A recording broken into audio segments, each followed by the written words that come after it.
dar continuidade aos nossos estudos.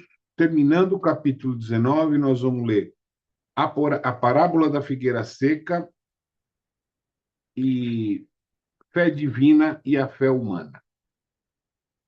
Tem uma passagem ainda nesse capítulo que é fé, mãe da esperança e da caridade, que é uma orientação dos espíritos, assim como também é a fé humana e a fé divina, que nós vamos dar uma puladinha, porque é mais do mesmo, né? Então fica muito repetitivo.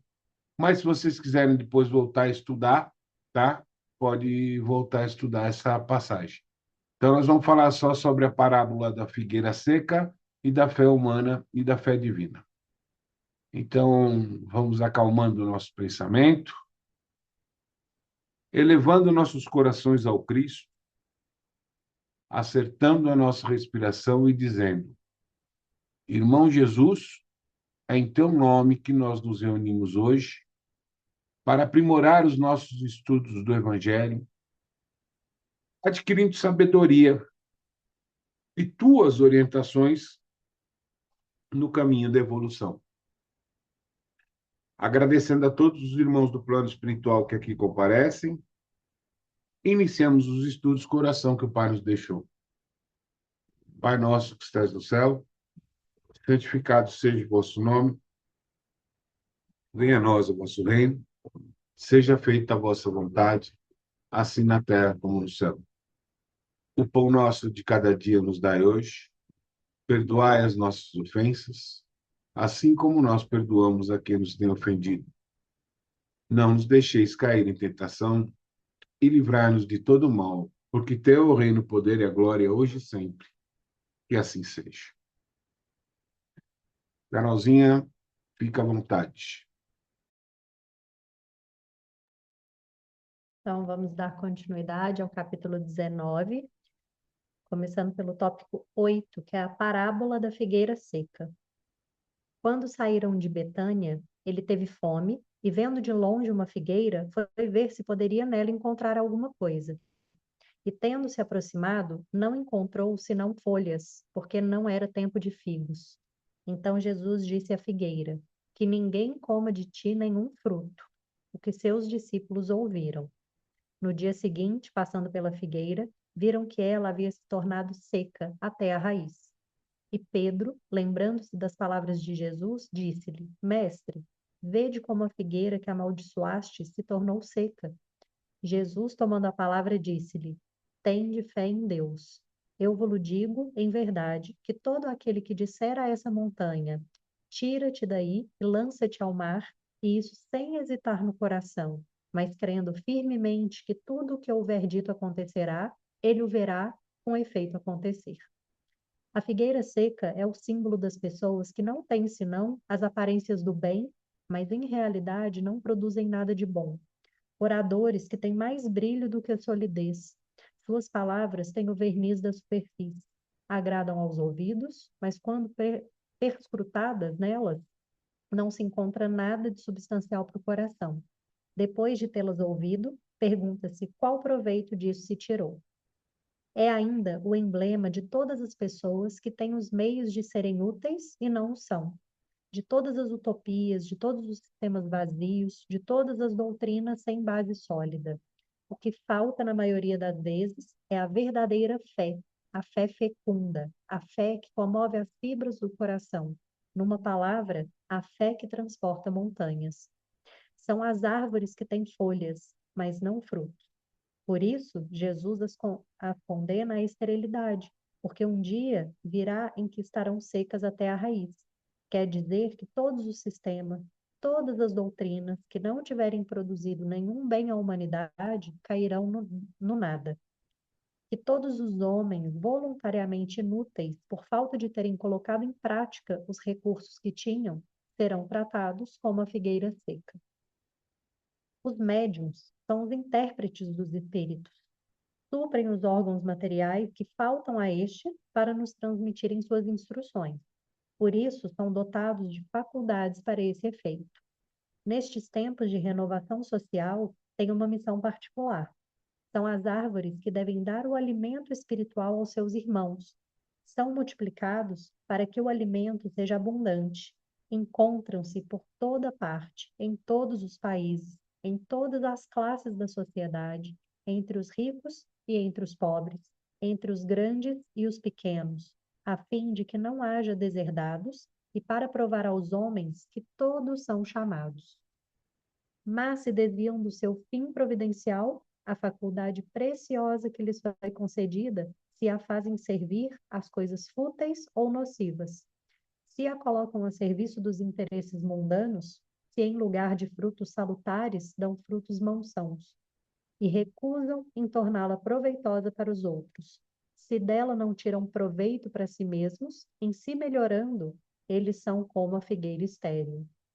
Deus lhes retirará um dom que se tornou inútil em suas mãos, a semente que não sabem fazer frutificar, e os deixará se tornarem a presa dos maus espíritos. E agora, o tópico 12, a fé divina e a fé humana. A fé é o sentimento inato no homem de sua destinação futura. É a consciência que tem das faculdades imensas, cujo germe foi depositado nele, primeiro em estado latente, e o que deve fazer eclodir e crescer por sua vontade ativa. Até o presente, a fé não foi compreendida, senão sob o aspecto religioso, porque o Cristo a preconizou como alavanca poderosa e porque não se viu nele senão o chefe de uma religião.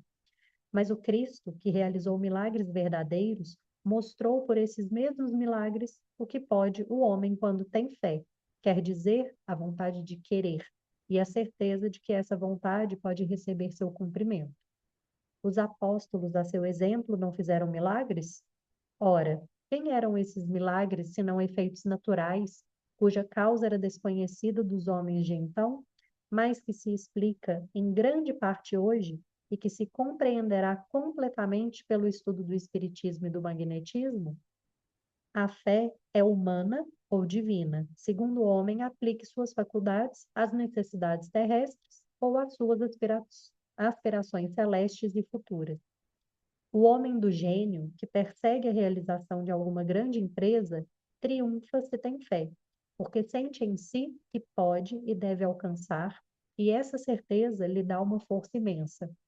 O homem de bem, que crendo em seu futuro celeste, quer encher sua vida de nobres e belas ações, aure em sua fé, na certeza da felicidade que o espera, a força necessária, e aí ainda se cumprem milagres de caridade, de devotamento e de abnegação. Enfim, com a fé, não existem más tendências que não se possam vencer. O magnetismo é uma das maiores provas do poder da fé posta em ação.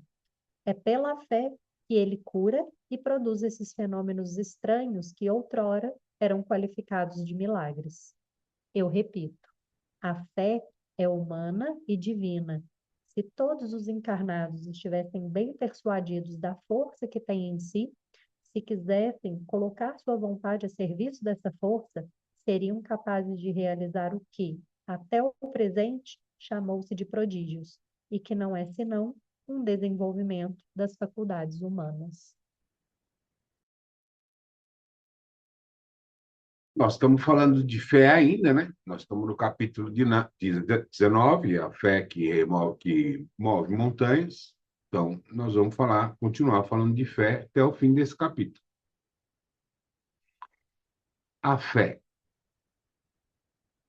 Jesus estava nervoso, será? Estava bravo, estava irritado quando ele falou para a figueira que ninguém jamais comerá do fruto dela? Será que ele quis fazer isso, que ele tinha raiva da árvore? É uma parábola, gente. E essa parábola não é, se interpretada ao pé da letra, a gente vai sair derrubando tudo quanto é árvore seca que a gente vê pela frente. Essa parábola não é para a árvore, é para nós. O que Jesus quis dizer é: não adianta você simplesmente estar aqui. Você não faz mal para ninguém. Ótimo. Mas bem, você também não está fazendo. A sua função de árvore, que é ter uma copa frondosa para fazer sombra, ter frutos para matar a fome, ou sementes para germinar mais árvores, você não está fazendo. E com isso, ele diz para a gente que não fazer o mal não é o suficiente. A inércia no fazer o bem é fazer o mal. Porque se eu posso fazer o bem e não o faço, eu vibro no mal. Então, esse é um ponto bem estratégico e bem cirúrgico para a gente pensar, porque eu não faço mal para ninguém, mas também eu não faço bem. Então, eu não faço o que eu tenho que fazer aqui. O que é o mal? A ausência do bem. Não existe o mal, existe falta de bem. Se eu posso e não dissemino, prolifero, expando o bem, eu estou fazendo o quê? Estou deixando regiões sem bem, ou seja, regiões no mal. E a função da gente é expandir o bem para que tudo em nós e ao nosso redor vibre no bem. Então, o que Jesus está dizendo é: não adianta você passar impávido pela vida. Não adianta você vir para essa encarnação dizendo eu não faço mal, mas também não faço bem. Fez mal, tendo oportunidade de fazer o bem. Na questão da fé, a fé divina e a fé humana, ou a fé humana e a fé divina. A fé humana é muito mais ligada à materialidade. A fé divina é muito mais ligada à espiritualidade. A fé humana é eu acreditar que vou conseguir conquistar o carro novo, que eu vou conseguir conquistar minha casa, que eu vou conquistar. E quando isso tudo eu conquisto, eu não preciso mais de fé. E eu paro de pensar em Deus. Eu paro de ter fé. A fé humana é a crença que a gente tem na gente, naquilo que a gente pode realizar, naquilo que a gente é capaz. A fé divina é a fé que a gente tem no depois, no porvir, no após o desencarne.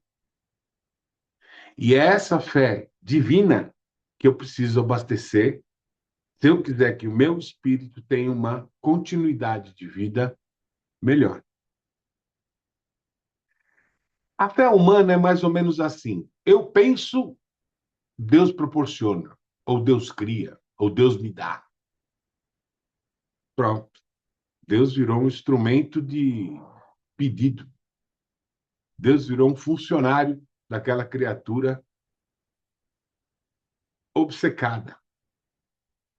Eu faço, eu penso e Deus realiza na minha vida. Não vai acontecer isso. Não vai acontecer assim. Isso é coisa de fanático, de lunático, de quem. E também aquele que acha que tudo Deus provê, não preciso nem trabalhar. Eu não preciso me mexer que Deus provê. Não vai prover. É nosso papel aqui provar nossa capacidade. A fé divina é aquela. Tomara que eu consiga realizar. Tomara que eu me esforce bastante e consiga realizar aquilo que ele pensa. Enquanto uma é eu penso e ele me dá, ou ele provê, ou ele realiza, a fé divina diz: tomara que eu consiga prover, realizar aquilo que ele pensa. Olha a inversão das coisas. Eu trabalho em função dele, não ele em minha função. E o equilíbrio dessas duas fés é a fé que a gente tanto busca, é a fé que a gente tanto procura, a fé raciocinada. É aquela que eu não posso ser 100% material, mas eu tenho que ter fé em mim, tenho que ter fé no meu potencial, e aquela que eu não posso ser totalmente espiritual, mas eu tenho que ter fé na minha vida extrafísica.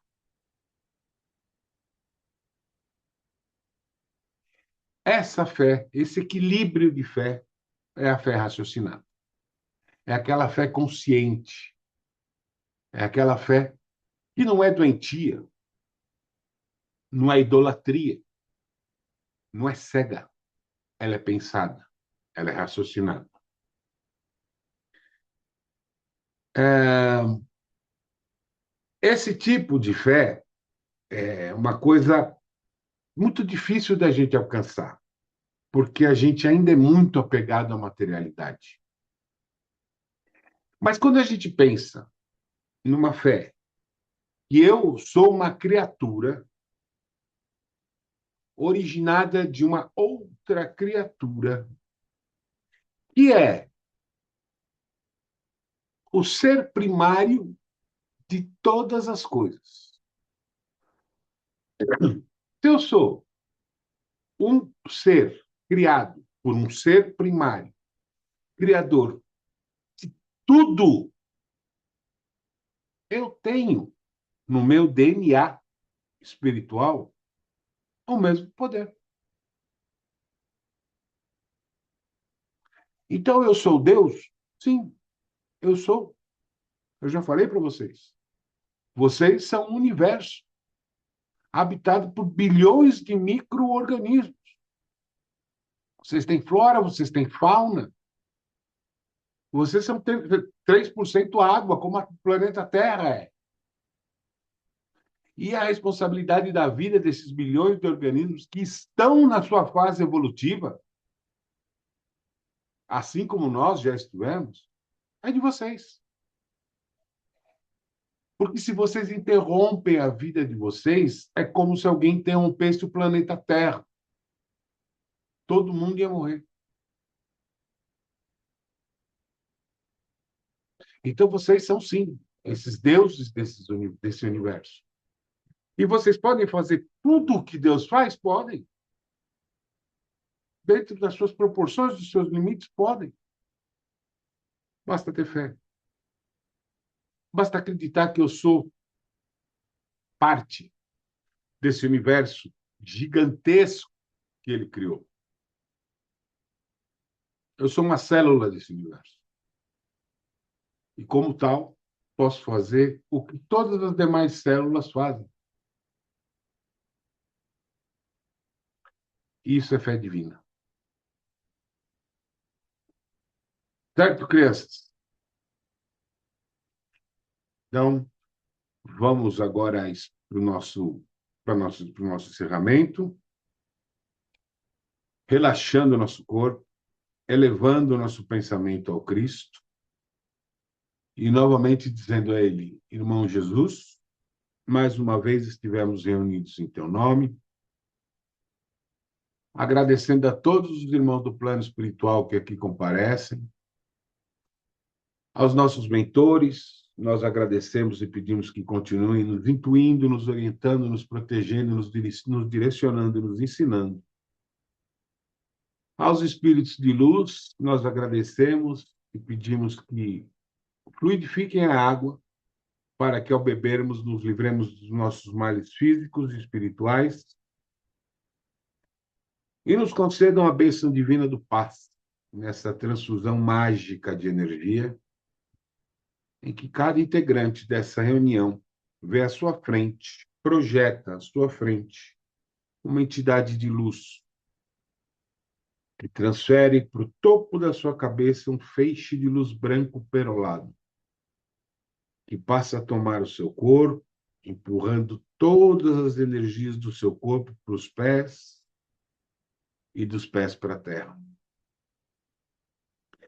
Essa energia, após tomar todo o seu corpo, passa a envolver órgão por órgão, reativando, reajustando, órgão por órgão. De tão forte, de tão intensa, essa energia passa a exalar do nosso corpo, transpor o nosso corpo, atingindo nossos parentes, nossos pets, nossa casa, nossos locais de trabalho, nossos meios de transporte, nossos amigos e nossos inimigos, e todos os outros que tanto necessitam dessa energia divina de poder cósmico, homens ou animais, encarnados e desencarnados. Nessa força energética, nesse poder dessa força, ela passa a emanar do planeta Terra, extravasar os limites do planeta Terra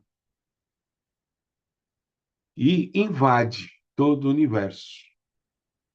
E nesse brilho dessa luz, nessa força cósmica, Pai, nós te pedimos pelos irmãos Rita de Seta, Antônio Viana Balbino, Heloísa Rocha Balbino, Fausto Santana, Ravi Fiuza, Ananda Fiuza, Cid Fiuza, Igor Alexandre Quirico, Pietro Quirico, Isabela Quirico, Laís Nara Pinto Reis, Fernanda Sodré, Adriele Gomes, Karen Dutra, Isabelle Cristina da Silva, Selma Pereira Chaves, Carlos Roberto da Silva, Daniela Kellen da Silva, Clauber Carlos da Silva, Cleiton Carlos Fernandes da Silva, Maria Eduarda Dias e Silva, Kanawaya Alcântara da Silva e Narjara Taylor. Que sejam orientados no caso da orientação e curados no caso da cura. Senhor, nós te damos graças por tudo que temos, pelo que tivemos, pelo que ainda teremos. É em tuas mãos que entregamos os nossos corpos, os nossos espíritos, nossa saúde e nosso futuro. Pai, ilumina o nosso caminho e nos conduz por ele. E assim seja, graças a Deus. Podem beber a água.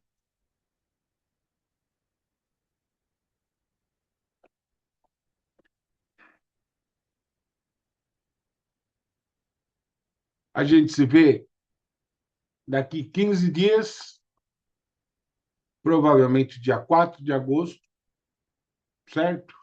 Descansem, estudem, que na volta tem mais.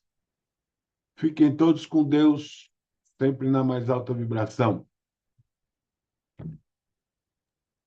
Muita luz no caminho de todos vocês. Beijo, beijo.